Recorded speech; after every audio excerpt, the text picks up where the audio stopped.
سلام به داستان مائده، خیلی خیلی خوش اومدین. اینجا هر شب داستان‌های واقعی گذاشته میشه. اگه علاقه‌مند به شنیدن داستان هستین ازتون میخوام چنلم رو سابسکرایب کنین و با لایک و کامنتاتون به هم انرژی بدین. خب بریم سراغ داستان امشب. من مریمم، 21 سالمه.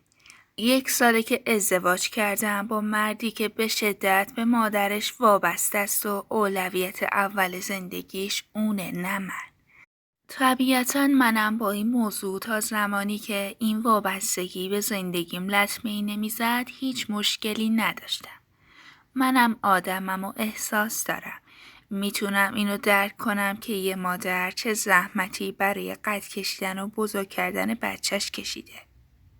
و چه سختیایی رو تحمل کرده. داستان من از 1 سال پیش شروع شد. روزی که زنگ تلفن خونه به صدا در اومد و مادرم گوشی رو برداشت. منم تو آشپزخونه مشغول خوردن یه چای داغ بودم و فکر کردم به کنکوری که هنوز نتونستم از پسش بر بیام و اسم پشت کنکوری 2 ساله که رومه. میخواستم برگردم به اتاقم تا درس بخونم که مادرم اومد تا آشپزخونه و گفت مریم صبر کن، کارت دارم. مامان جون من باید برم درس بخونم، بذار واسه یه وقت دیگه. کاری که نمونده خونه مرتبه، تو رو خدا ولم کن. مامان چشگوره‌ای رفت و گفت با تو نیستم مگه، بشین ببینم، مهمه. رو صندلی نشستم و با حرص و کلافگی گفتم میشنوم جانم، بفرمایید. مامان سرش پایین بود و مشغول درست کردن سالاد شیرازی نهار بود. همینطور که کارشو میکرد گفت الان خانم لطیفی زنگ زد، میشناسی که همسایه خونه خانم جونه.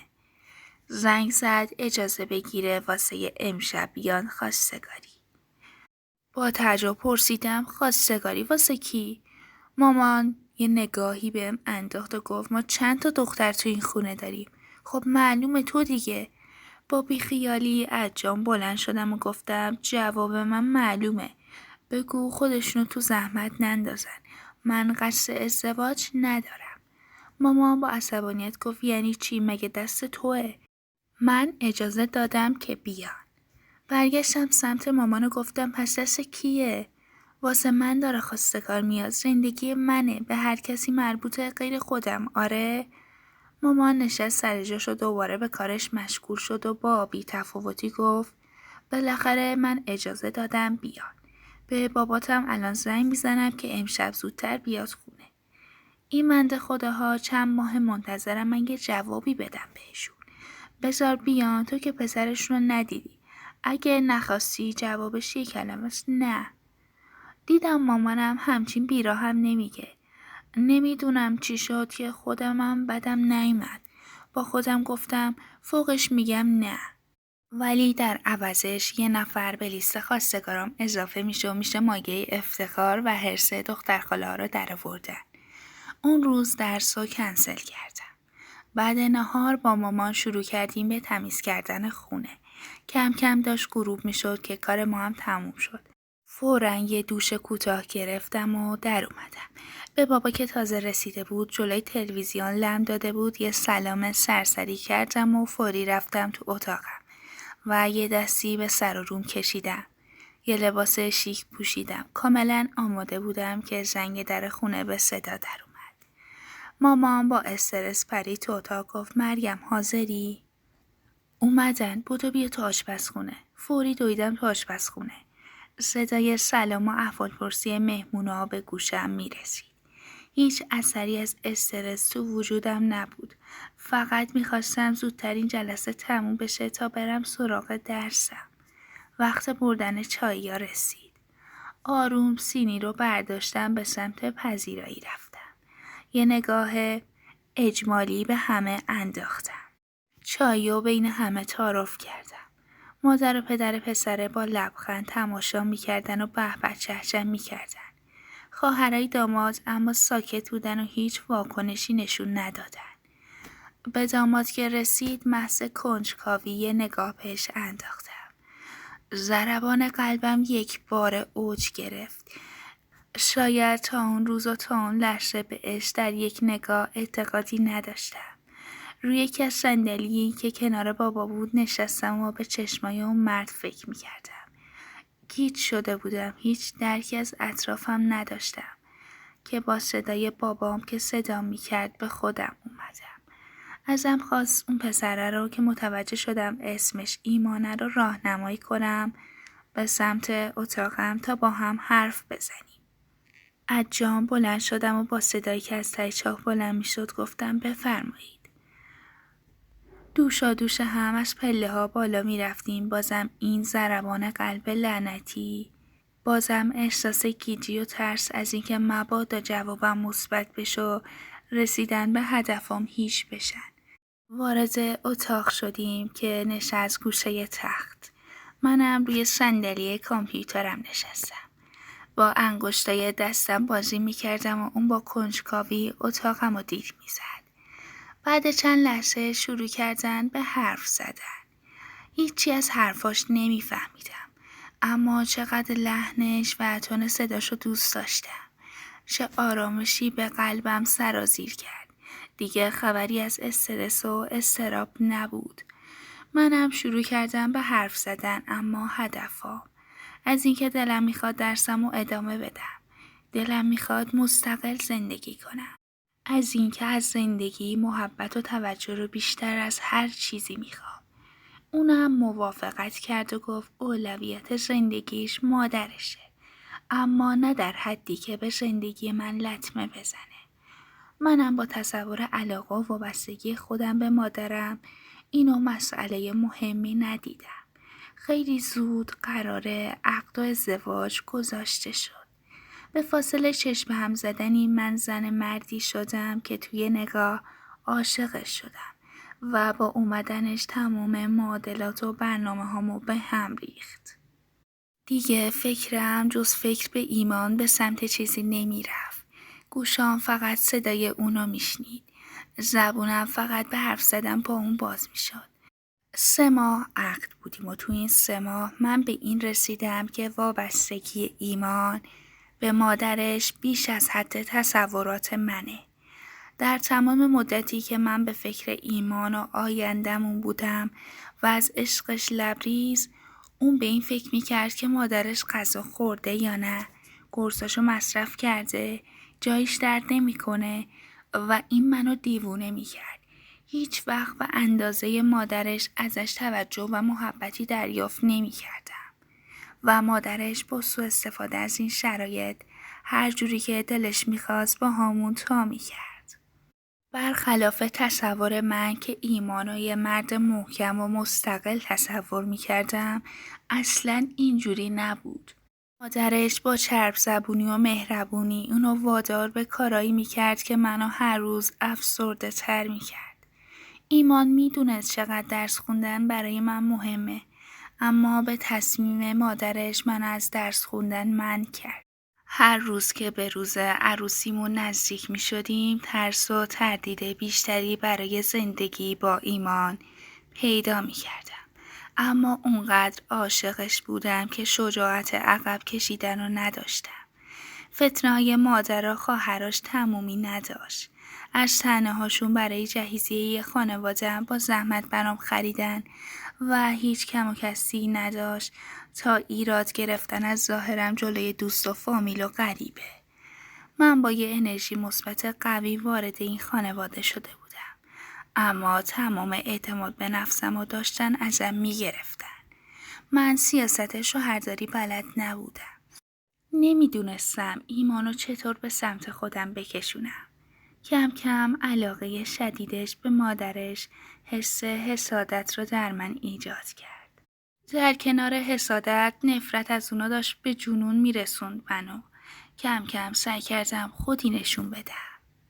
با محبت، قهر، دعوا، تهدید و هر روشی که بود تونستم کمی از وابستگی ایمان نسبت به مادرش رو کم کنم. به طوری که ترس از دست دادن من هم به یکی از ترسای اصلی زندگیش تبدیل شده بود. دیگه با هر بار دخالت خواهراش و طعنه‌ها بد و بیرهاشون من مثل همیشه سکوت می‌کردم و این ایمان بود که با ترس یه دعوای شدید بین خودم و خودش به خاطر خواهرش جوابشونو میداد و ازم حمایت میکرد. شب عروسی هر دختری میتونه بهترین شب زندگیش باشه. اما برای من یکی از بدترین شبای زندگیم بود. شاید 3 بار آرایش صورتم رو تمدید کردم چون مدام اشک میریختم. مشغول رقص بودیم که یهو صدای باندا قطع شد و صدای دعوای مادر ایمان بلند شد و میگفت چرا داری فیلم میگیری؟ مادرم شوکه شد و گفت خانوم بچه‌مه ها، شما که فیلم بردار نگرفتین تا واسش یه دونه عکس تا یادگاری بمونه.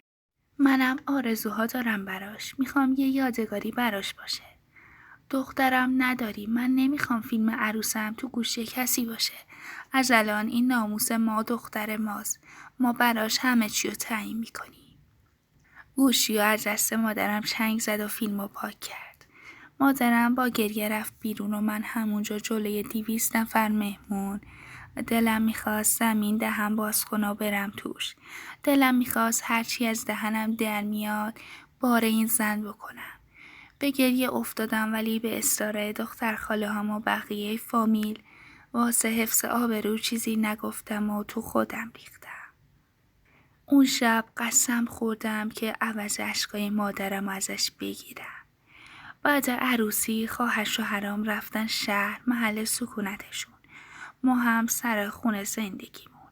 هر روز صبح که از خواب پا می شدیم می دیدم ایمان زانوی غم بغل کرده و اساس رفتن به خونه مادرشو می زنه.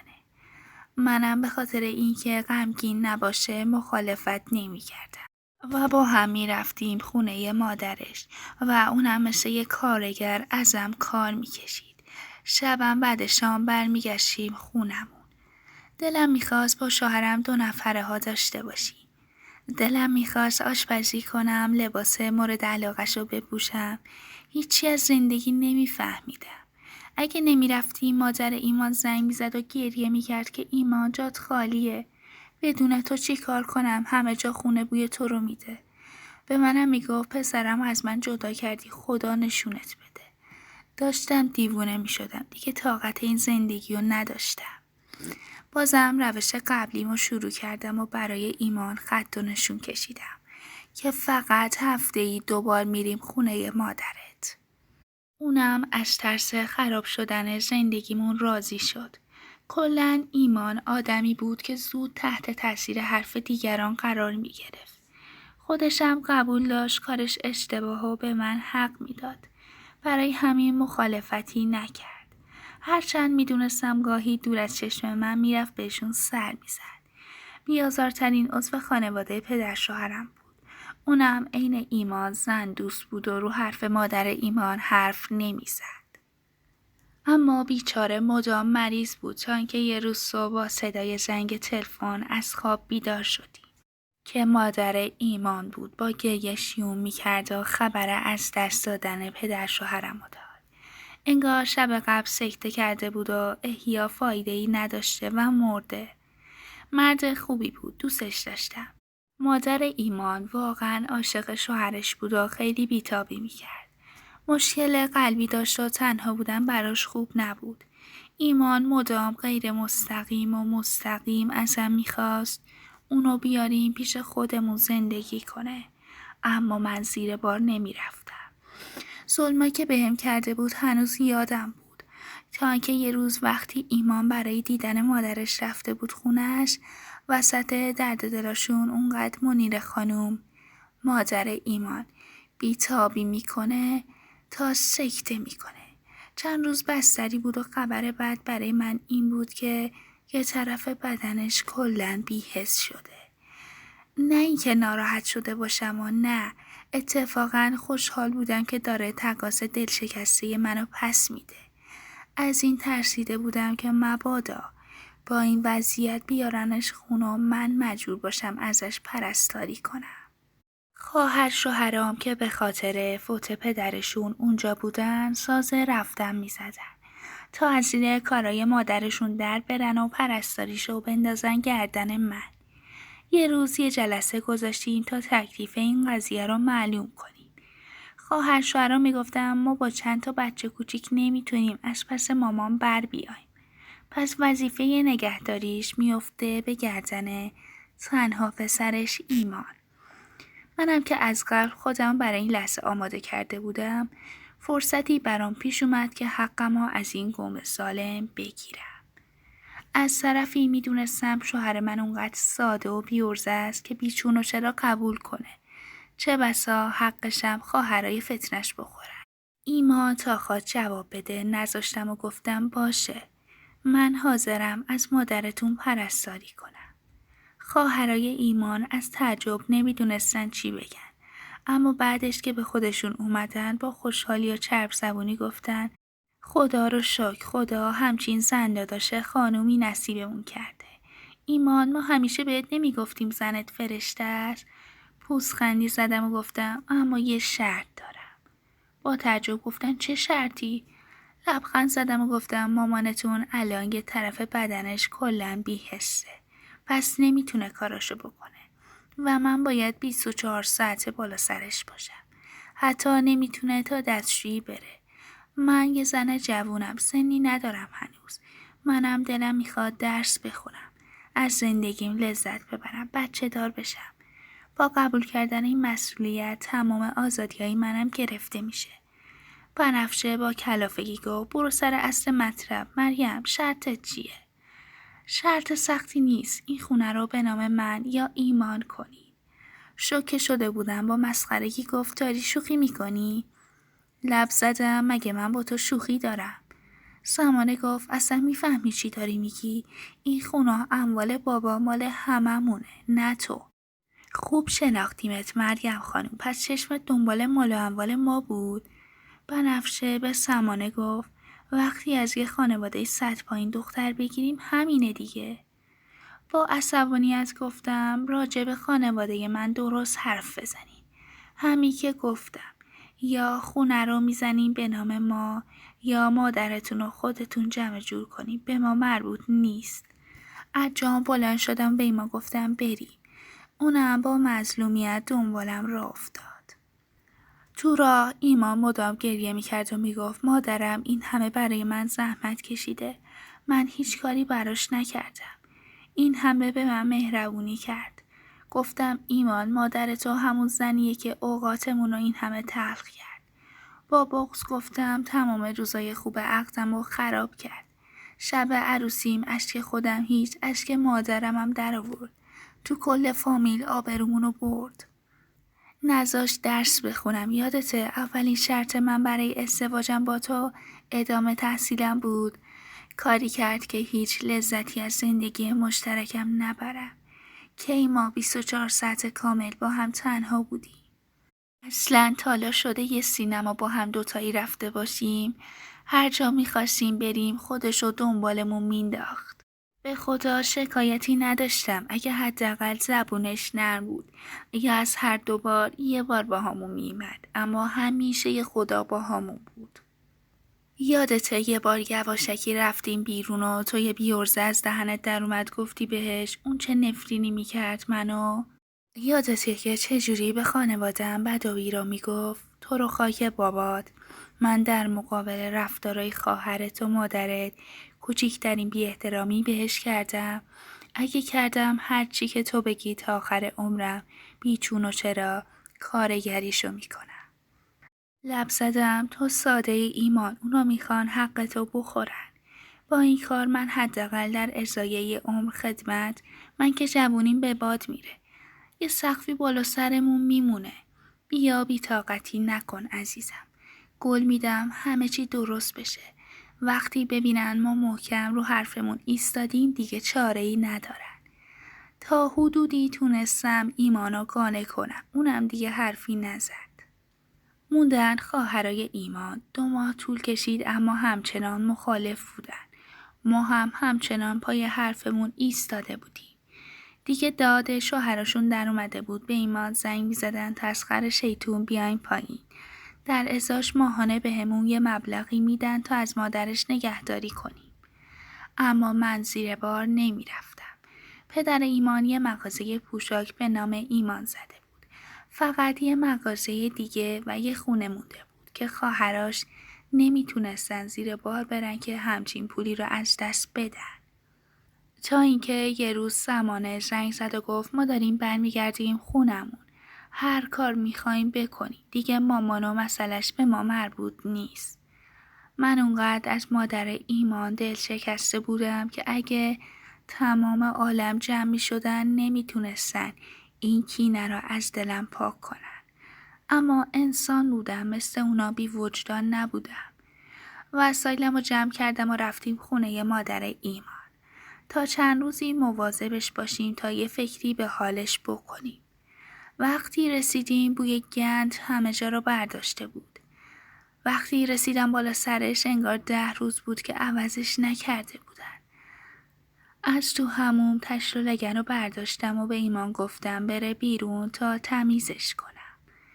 بعد از تموم شدن کارم به منیره گفتم دیدی چوب خدا صدا نداره؟ دیدی به چه روزی افتادی؟ مدام با خودم میگفتم خدایا واقعا عدالتی وجود داره، پس چرا تاوان اشکای منو، توهینایی که شنیدم، تحقیرایی که شدم، تاوان دل شکستنم و نمیگیری ازش. اما با از دست دادن آقا جون فهمیدم این تازه اول راهه. فهمیدم صبر خودم سر اومده از این همه ظلم که به من کردی. مگه من چی کارت کرده بودم؟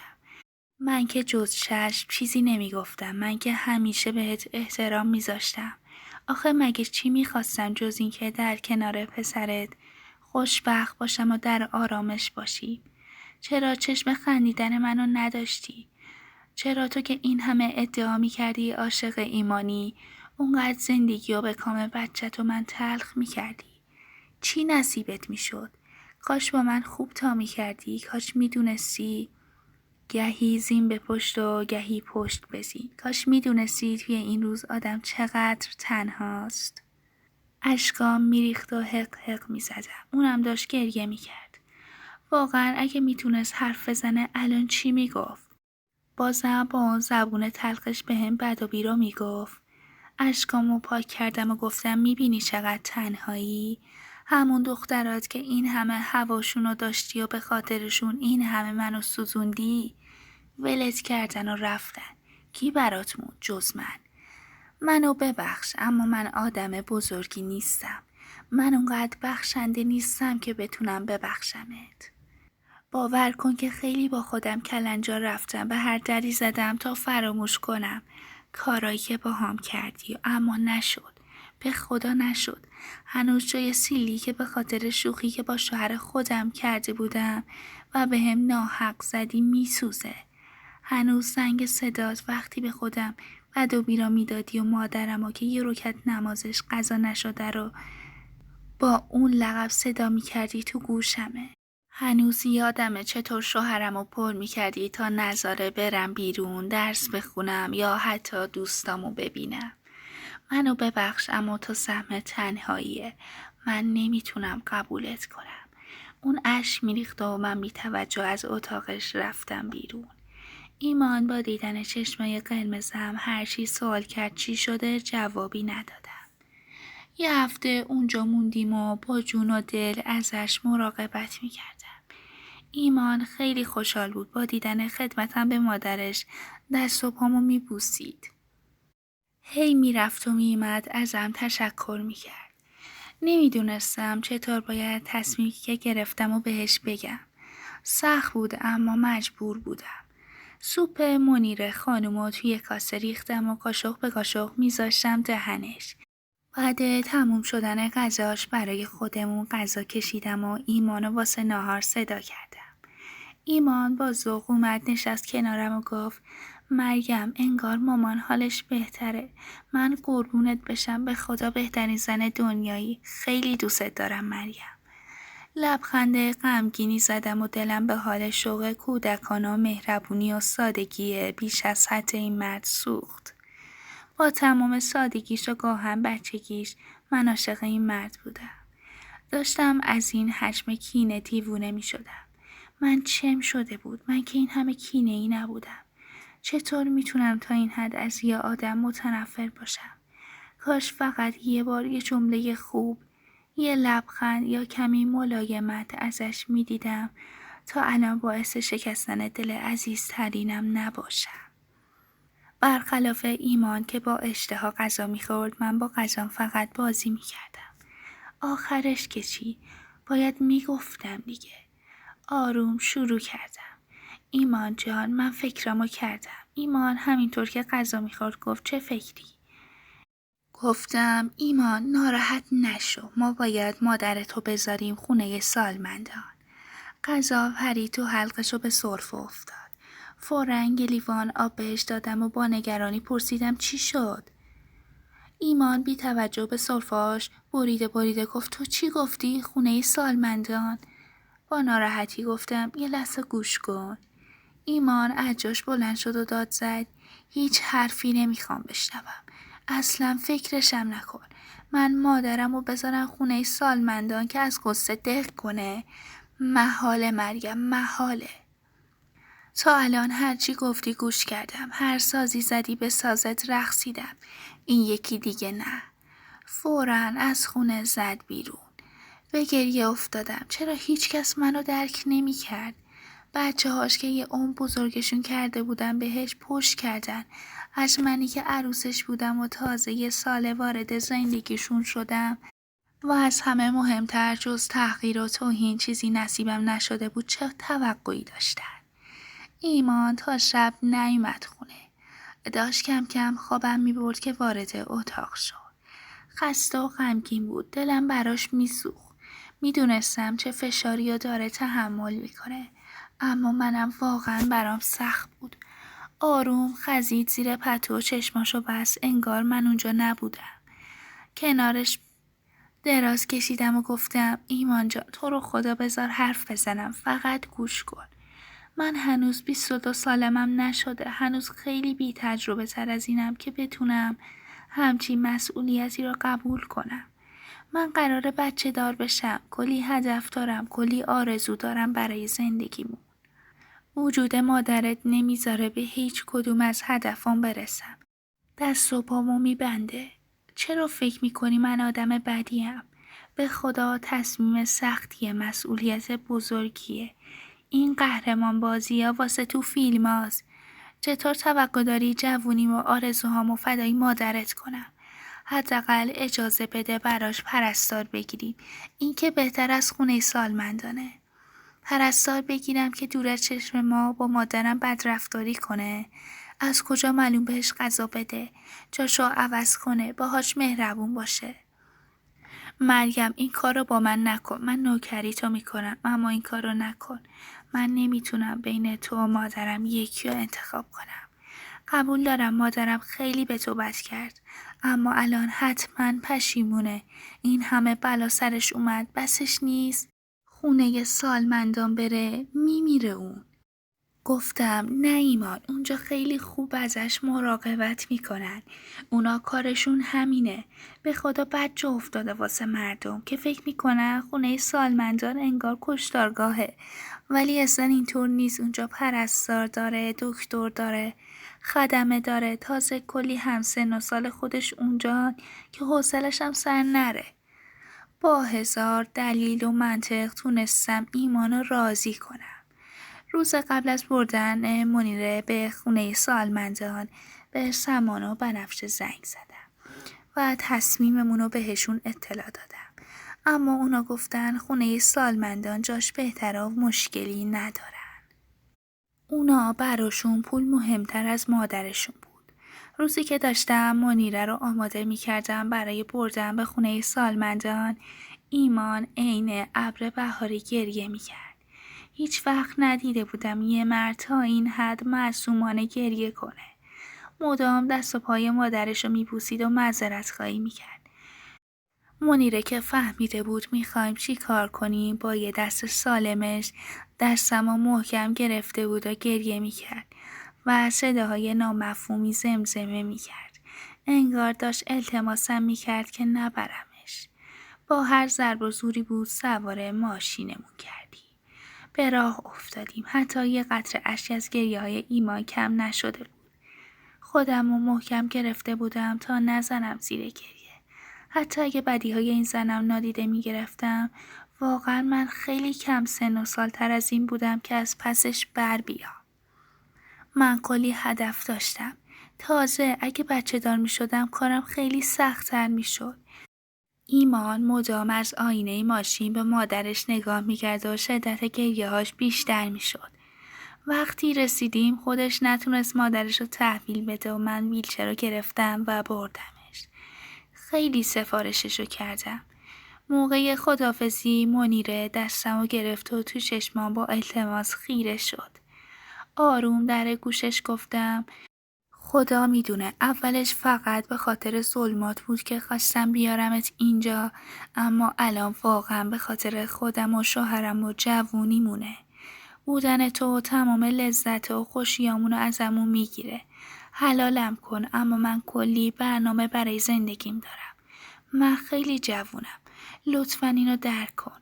آروم دستم رو رها کرد و من با قدمای آهسته به سمت مردی میرفتم که میدونستم دلش سخت شکسته. 1 هفته از بردن منیر خانوم به سرای سالمندان گذشته. هر روز و هر لحظه اون 7 روز برای من به اندازه 1 قرن میگذشت. ایمان هر لحظه از من دورتر میشد و من اینو به وضوح حس میکردم. منی که آرزوی یه خلوت 2 نفره با شوهرم رو داشتم، الان حتی 1 کلمه هم با هم حرف نمیزدیم. ایمان غرق دنیای خودش بود. مدام عکسای مادرش رو نگاه میکرد و مثل بچه‌های یتیم یه گوشه کز میکرد و گریه میکرد. انگار غریب‌ترین مرد دنیاست. افسرده و داغون شده بود. سردیش با من تنمو میلرزوند. من اینو نمیخواستم. کاش میفهمید که چی از من میخواد. کاش کمی درک میشدم. منم دختری بودم با کلی آرزوهای رنگی، با کلی رویا، با کلی انگیزه. کاش میفهمید چه خواسته بزرگی ازم داره. شب تا صبح فکر رو هم نذاشتم. میخواستم خوب راجع به تصمیمی که گرفتم فکر کنم. میخواستم تمام جوانبش رو در نظر بگیرم تا بعدها جای گله‌ای برام باقی نمونه. چون با چشم باز و ذهن هوشیار داشتم فکر میکردم. ساعت 8 صبح بود. ایمانو بیدار کردم تا صبحونش رو بخور و بره سر کار. ازش خواستم حتما برای نهار بیاد خونه. مثل تمام این 9 روز سرد و سنگین رفت. بدون خداحافظی، بدون 1 کلمه حرف. بی‌معطلی نهار رو بار گذاشتم و آماده شدم. هر چقدر که به اونجا نزدیکتر می شدم، برخلاف تردید 9 روز قبل این بار مصمم بودم.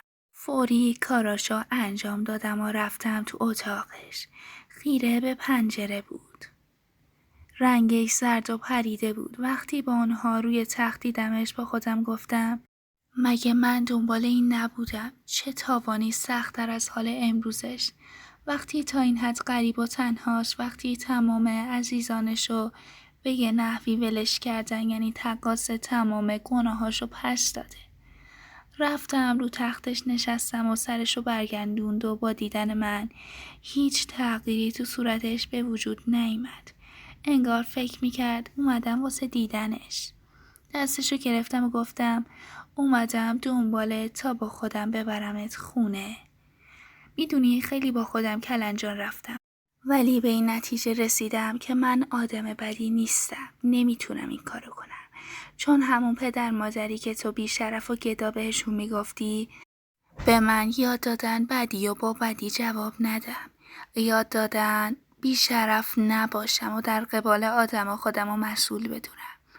یه شب تا صبح از خدا میخواستم بتونم ببخشمت و دلمو باهات صاف کنم. تا بیارمت پیش خودمون. تا شوهرم این همه عذاب نکش و فکر نکنه زنش چقدر نامرده و هواشو نداره. میدونم قراره خسته بشم، کلافه بشم، بی‌حوصله بشم، اما تمام اینا رو پذیرفتم. میدونم تمام آزادیم گرفته میشه، اما به خوشحالی شوهرم میارزه. منیر اشکاش سرازیر شده بود و دستم آروم گرفته بود. میدونستم اشک شوقه. لباساشو تنش کردم. وقتی به خونه رسیدیم سری بردمش تو اتاقی که از شب قبل براش آماده کرده بودم. ناهارم آماده بود و مطمئناً ایمانم به زودی میرسید خونه. میز ناهار رو چیدم و منیره رو سوار ویلچرش کردم و بردمش سمت میز. کیلی تو گفت چرخید و ایمان با همون ظاهر غمگینش وارد خونه شد. سرش پایین بود، سلام کردم. ناخودآگاه سرش آورد بالا و با دیدن مادرش شوکه شده بود. چند قدم بلند برداشت و پایین پای مادرش نشست و اشک ریخت. منیره هم با یه دست سالمش موهای تنها پسرش رو نوازش میکرد. وقتی به ایمان گفتم از این به بعد بدون هیچ خواسته ای از مادرت پرستاری میکنم، یه لحظه حس کردم در تمام طول تاریخ هیچ مردی به این اندازه با عشق به همسرش نگاه نکرده. مگه من چی میخواستم از زندگیم جز همین نگاه عاشقانه همسرم؟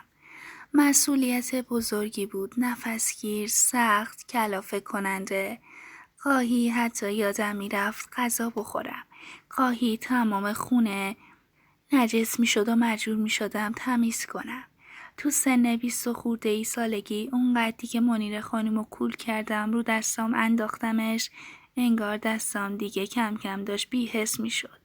کمرم با یه فشار کوچیک به شدت درد میگرفت. 1 سال به این منوال گذشت. اما این تصمیم خودم بود و ناراضی نبودم. دیگه حالا میتونستم این موجود بی جون و بی آزار رو دوست داشته باشم. یه جورایی بهش عادت کرده بودم. ایمان به حدی به من علاقه نشون میداد و قدردانم بود که گاهی فکر میکردم داره زیاده روی میکنه. همین خوشحالیش تمام خستگی از تنم در می آورد. منیره خانم گاهی برام اشک میریخت و صورتم رو نوازش میکرد. مسلماً هر آدمی متوجه میشد که پشیمونا ازم طلب بخشش میکنه. یه روز وقتی از آزمایشگاه برمیگشتیم خبر باردار شدنم و میخواستم به منیره بدم. تا بالای سرش رسیدم، از رنگ زردش، تن بیجونش، نگاه بی فروغش فهمیدم مهمون 1 ساله من رفت تا مهمون خدا باشه. جاش برای من که 1 سال باهاش خو گرفته بودم خالی بود. گاهی دلتنگش می شدم و گریه می کردم. از خدا براش آرامش می خواستم. بنفش و سمانه بعد 40 مادرشون اومدن و تقسیم اموال کردن و رفتن. ایمان بعد از دست دادن مادرش خیلی منطقی برخورد کرد و می گفت از اینکه مرده و نیستش دارم دیوونه میشم.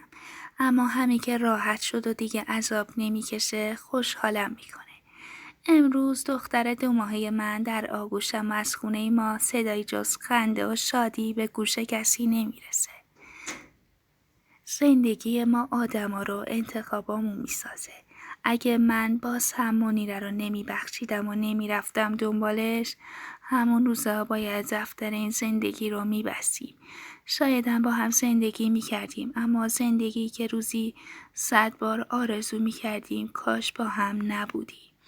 اما امروز با 1 سال سختی کشیدنم جای من تو زندگی مردی که عاشقانه دوستش دارم به قدری محکم و پررنگه که اگه تمام عالم جمع بشن نمیتونن ذره از عشقی که ایمان نسبت به من داره رو کم کنه. اینمش پایان داستان. امیدوارم که از داستان امشب لذت برده باشین. خیلی خیلی خوشحال میشم چنلمو سابسکرایب کنین، لایک کنین و نظراتتون رو راجع به داستان بذارین. تا داستان بعدی، خدا نگهدارتون.